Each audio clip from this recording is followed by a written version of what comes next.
Bien, ¿alguna reacción al video, bueno, a la charla en general? Creo que lo que vamos a hacer, porque no quiero hacer demasiado larga la reunión, creo que lo vamos a dejar hasta aquí. Bueno, quizás lo que podríamos hacer es lo del acertijo, si quieren. Eh, eh, ¿Alguna reacción, muchachos, bueno, Mercedes también, ¿no? A las cosas los videos que he mostrado? Cuéntenme A mí me parece que, tipo, forma de ver la historia en vez de simplemente aprender las cosas al caletre, por así decirlo, simplemente aprenderte las fechas porque te dijeron de que te aprendieses las fechas. A mí me parece que eso de intentar como que recopilar esa información y extraer toda esa información de diferentes medios y después mediante la conversación y la relación interpersonal con otras personas y así ver los diferentes puntos de vista de otros, la diferente información que tienen ellos, porque la misma información que yo pude recopilar puede que Luis haya recuperado otra. Y al final eso lleva a ese fin colectivo, lleva a que se cree esa mente colectiva para poder tener un conocimiento amplio de toda esa información. Y a mí me parece de que, tipo, eso, como lo menciona también en History, fue una de las partes fundamentales de la complejidad, que debido a que nosotros somos una de las pocas especies, si no la única, que tiene ese lenguaje, que tiene esa posibilidad de el lenguaje entre sí para poder preservar la información con el tiempo. Y así me parece a mí me parece de que eso es lo que nos lleva a poder ser tan avanzados.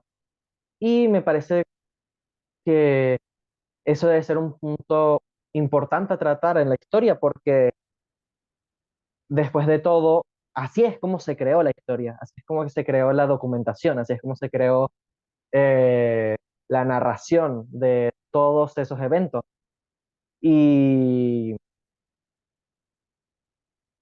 me parece que también es una buena herramienta para enseñarle a las personas a ser precavidas con la falsa información, porque al hacer eso de recopilar toda la información que tú puedas recopilar de diferentes medios, puede que esté,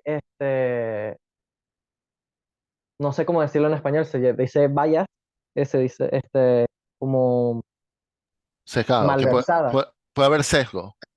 Ajá, exacto, puede haber sesgo y hace que no sea la información, ¿verdad? No puede, que no sea tipo la información total, como lo que tú habías comentado de cuando estudiabas en Perú, que te enseñaban de que el Libertador fue otro y no fue Simón Bolívar, y que después ese choque de que esas dos ideas que contradicen llevan a una información más completa, por así decirlo.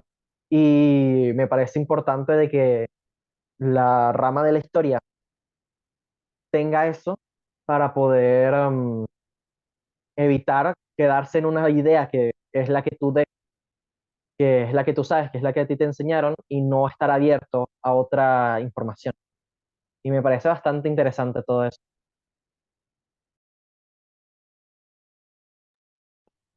Chévere, chévere. Concuerdo con la Marcela. idea que dice Juan, este, porque, bueno, complemento también un poco de lo que habías dicho, y es que la historia realmente se basa, obviamente, en una cantidad de hechos que ocurrieron, pero también en la percepción que tiene uno mismo de cómo han pasado las cosas. Este, entonces, pienso que por eso hay tantas ideas con respecto, por ejemplo, a la creación del mundo. eh, y es muy interesante ver cómo todas estas ideas llegan a un punto en el que se complementan e incluso un punto en el que estas convergen. Eh, es realmente muy, muy interesante. En mi caso, me gusta mucho estudiar historia, no solamente quedarme con mis ideas, sino también ver un poco los puntos de vista que tiene cada quien e ir complementando. Entonces, te das cuenta, no solamente tienes, o sea, partiste de una idea inicial eh, y más o menos tenías como una perspectiva de cómo eran las cosas y complementando con, digamos, argumentos o ideas o percepciones que tiene cada quien, vas formando eh, como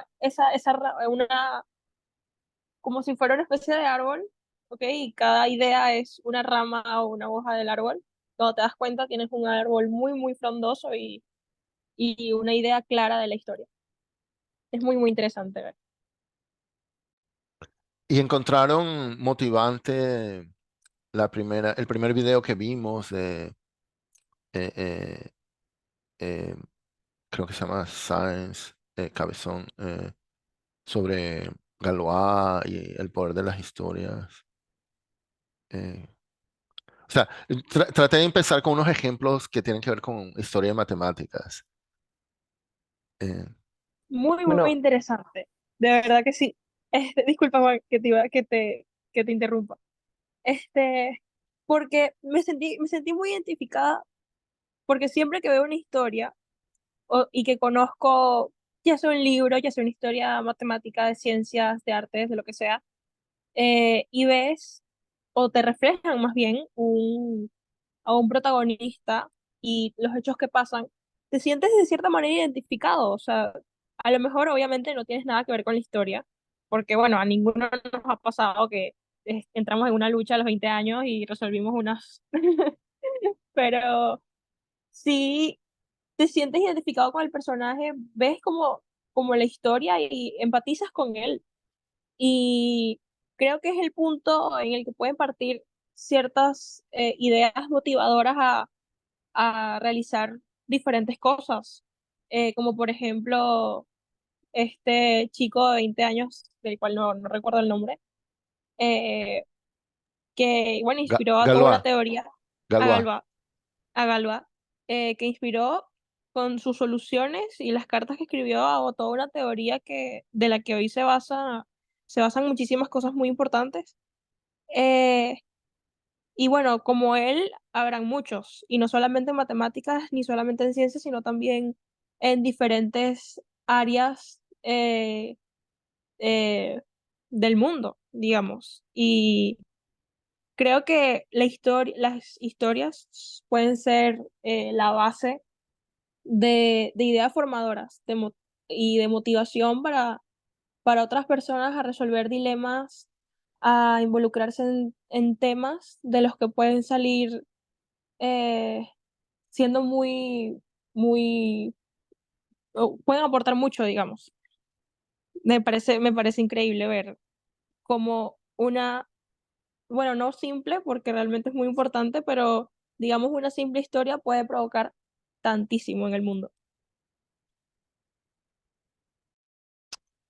Luis, ¿ibas a decir algo? Bueno, en general me parece que la historia, en base a los videos que hemos visto, permite ver la historia como interpretaciones y puedes aprender sobre un tema en específico, no solamente sobre, bueno, en general, sobre la creación del mundo desde el Big Bang hasta lo que sabemos actualmente, sino que te permite saber cualquier tema o crear información sobre cualquier tema mediante, mediante la discusión, mediante la percepción. Y eso es algo que te permite, que te permite recopilar la información de forma mucho más sencilla y te permite organizarla de modo que puedes compartirla, que puedes interpretar esa historia y puedes compartirla a otras personas. ¿Sí me explico? Sí, te entiendo. Creo que te entiendo, sí. Bueno, yo trato de hacer eso, haciendo, soy aficionado a la historia. Bueno, y lo que quiero es despertar la motivación a estudiar, a aprender historia de matemáticas, a estudiar matemáticas. O sea, me parece que, bueno, el video de Sáenz Cabezón me parece genial, como te despierta curiosidad acerca de Galois y otros, pero igual de otras áreas. O sea, eso es lo que trato de buscar, videos y libros motivadores de historias de distintas, de variedad de temas. Yo Eh, quería hacer un par de comentarios. por favor, Mercedes. Bueno, Mercedes, de repente preséntate, creo, Ah, no sé si te conocen todos. Probablemente no, yo fui profesora en la Simón Bolívar y tuve el placer de trabajar con la Olimpiada cuando había unos estudiantes brillantes. Estaba Paul Monasterio, Fernando Delgado, Adolfo Rodríguez y Héctor Chen, quizás uno un poquito antes, pero ya luego me fui del país y he estado ya un poco más alejado del proyecto, a pesar que es algo al que le tengo mucho cariño. Bueno, para mí la historia yo la veo desde dos puntos de vista. El primero es un problema que a mí me parece crucial, que es que hace que un problema matemático sea interesante. Porque la matemática en principio es infinita, pero no quiere decir que todas las cosas que uno puede investigar sean interesantes. Y cuando no tiene tiempo, empieza a ser un poco escéptico. Y hoy en día mi única respuesta es que un problema es interesante si tiene una historia interesante por detrás. Si no la tiene, bueno, Galois creó una historia nueva, pero pocos lo hacen. Y hay cierta tendencia a generalizar por generalizar, que bueno, soy un poco escéptica. El otro sentido ya no es como matemática, sino como profesora de matemáticas, que hace que una clase sea interesante. Y uno tiene que estar contando una historia. Si ustedes leen mis notas de clase, a mí me gusta que no dar una larga colección de hechos, que hay que aprenderlos y hay que estudiarlos, sino dar una larga historia y los hechos que se van generando cuando uno trata de entenderlas. Porque si un profesor no cree en lo que está diciendo, los estudiantes se aburren. Bueno, y eso es lo que yo quería decir. Sí, un hijo mío daba clases bueno, se graduó hace 3 años de la universidad y por 2 años estuvo dando clases en secundaria de computación. O sea, él se graduó en computación. Y en su entrenamiento pedagógico, eh, algo que aprendí por él, una terminología que usan aquí es eh, que los profesores hay el core, o sea, el conocimiento núcleo que enseñan y el hinterland, le dicen. No sé si conocen la terminología, pero me has recordado eso porque lo que dicen, el core es básicamente, la manera en que lo veo, es lo que va para el examen. O sea, las cosas que tienen que aprender para que son evaluadas. Pero el hinterland, que creo que es un término de urbanismo, que es como los servicios, las cosas que están alrededor de los edificios, son las historias, las anécdotas, los ejemplos que le dan vida. O sea, lo que yo expliqué sobre Aristóteles y Newton, para mí eso es un ejemplo de hinterland. O sea, eso no era algo que iba a ir al examen, pero era algo que podría haría una clase física sobre la ley de gravitación universal, la haría más interesante. Y eso es un ejemplo en esa terminología de hinterland. Entonces, me has hecho acordar, Mercedes, porque lo que dice, como profesor, un gran desafío es hacer interesante el conocimiento que se transmite, ¿no? Y las historias, o sea, los relatos ayudan, ¿no? Y en el caso de la matemática, que es infinita, guían la intuición. Si no hay que ser Galois o algo por el estilo y sacarse algo debajo de la manga, pero eso pasa rara vez. Sí. Y ni siquiera en su caso. Tampoco es verdad que él se lo sacó todo debajo de la manga. Uno lo ve con más cuidado y no es cierto. Aunque dio la impresión. La historia es tan romántica, pero no. Sí, sí, también se romantiza mucho. Así como en los países, la historia de los países tienen como sus grandes héroes, las disciplinas tienen sus grandes héroes y sus leyendas que de pronto se convierten ya en mitos y se romantizan. En fin, eh, eh, eh, entonces, ¿quieren la solución del acertijo ahora o la quieren? Gustavo, espérate, que les iba a dar otro acertijo, la verdad, Ok, con una entonces, historia, y eso lo tienen más tiempo para pensarlo. y entonces hacemos las soluciones la siguiente. Ok, dale. Este es más, es más experimento mental que sacar cuentas. Pero yo hace un tiempo estuve interesado en aprender un poco sobre la historia de los proyectos espaciales, ¿no? Y esta es una historia que no sé si Gustavo la conoce, pero estoy seguro que le va a gustar. Eh, Cuando uno piensa en exploración espacial, por ejemplo, los proyectos de visitar la Luna, que pasaron al final de los años 60, ¿no? El proyecto Apolo, ¿no? Ustedes seguramente habrán escuchado de Neil Armstrong, que fue la primera persona en caminar sobre la Luna. Eh, es ese proyecto Apolo que recibe muchísima atención. Pero el proyecto Apolo es el tercer proyecto, ¿no? Antes del proyecto Apolo hubo otros dos proyectos, uno que se llamaba Mercury, que fue el primero, y otro que se llamaba el proyecto Gemini, ¿no?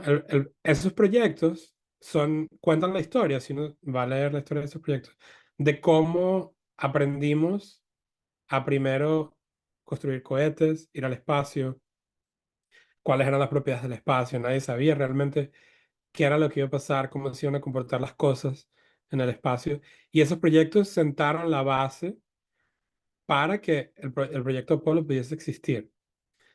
Entonces, una historia interesante es que en el proyecto Gemini ya estaba Neil Armstrong, estaba Buzz Aldrin, que fue la segunda persona en caminar a la Luna, y las misiones eran bien sencillas, ¿no? Era, por ejemplo, vamos a lanzar una persona dentro de una cápsula a que casi entre en órbita, ¿no? Esa era una misión. Otra misión sería, bueno, vamos ahora a poner la persona en órbita y luego la traemos de vuelta. Ok, chévere.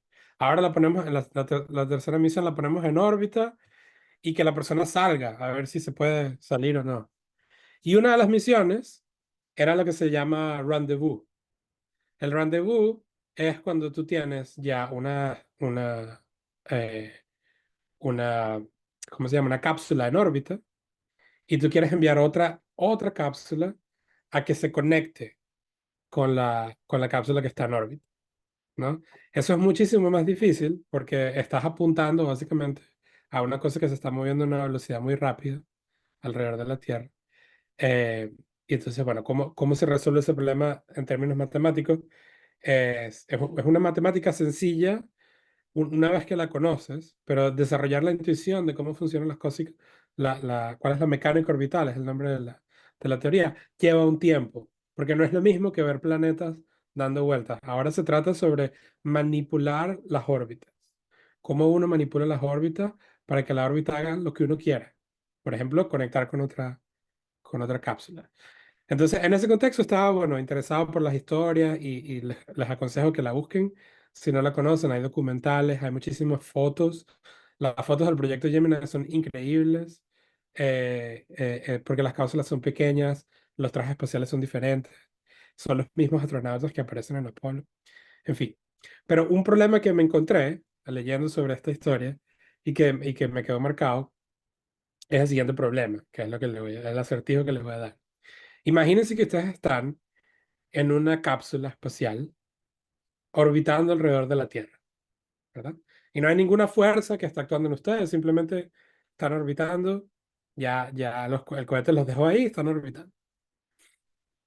Y ustedes tienen una pelota, ¿verdad? Y ustedes agarran esa pelota y dicen, bueno, equivocadamente, dicen, si yo lanzo esta pelota para abajo, hacia la Tierra, se va a caer a la Tierra, porque lo estoy apuntando para abajo. Pero eso no es lo que pasa. Entonces el problema es el siguiente. Prueben que si ustedes hacen eso, si ustedes están en la cápsula y tiran la pelota hacia la Tierra, eventualmente la pelota les va a pegar en la cabeza. Eventualmente la pelota les va a venir por detrás y les va a pegar en la cabeza. No sé si has escuchado ese acertijo alguna vez, Gustavo. Eh, No, no, no, no lo ¿No? Ok, conozco. pero se entiende bien, es sencillo, ¿no? O sea, si tú lanzas la pelota hacia la Tierra, no O se va a sea, caer a o la sea, Tierra. vamos a suponer Mm, que el astronauta salió de la nave, está haciendo Sí. un spacewalk, una caminata espacial, ¿no? Ujú, Y lanza la ujú. pelota hacia la Tierra, pero entonces se queda ahí quieto. No, no, no, no, está orbitando, todo está No, no, no, orbitando. bueno, ok, pero digo, respecto a la nave, Sí, se queda en la nave. ya, se queda ahí en la nave. En la De hecho, nave que se queda construyó ahí, Orbit. pero es que si entra dentro de la nave ya no le va a pegar en la cabeza, ¿no? No, no, se queda afuera, se queda afuera. Vamos a suponer que tiene suficiente oxígeno. Sí, Ya, sí, es un experimento mental, como dije, ¿no? ya, ok, ok. Sí. Entonces lanzan la pelota hacia abajo, eventualmente, ¡pam!, le pega en la cabeza. Piensen, o sea, una manera de abordar estos problemas, sobre todo si uno tiene mucho conocimiento, si tú eres un especialista, a lo mejor vas a crear secuencias, ¿verdad? Hacer las órbitas, calcular una esfera, una elipse, qué sé yo, pero, pero no hace falta tanto. Es mejor cuando sabes poco para resolver este problema. No hace falta hacer ninguna cuenta. Ok, Ok, bien. Bueno, estaremos en contacto para acordar la siguiente sesión y bueno, entonces ya ahí daremos la solución de los acertijos. ok. Chévere. Muchas gracias, Marco. Un placer, Y Gustavo. bueno, chévere verles, Mercedes, chévere verte y muchachos. Ya estaremos en contacto. Chao.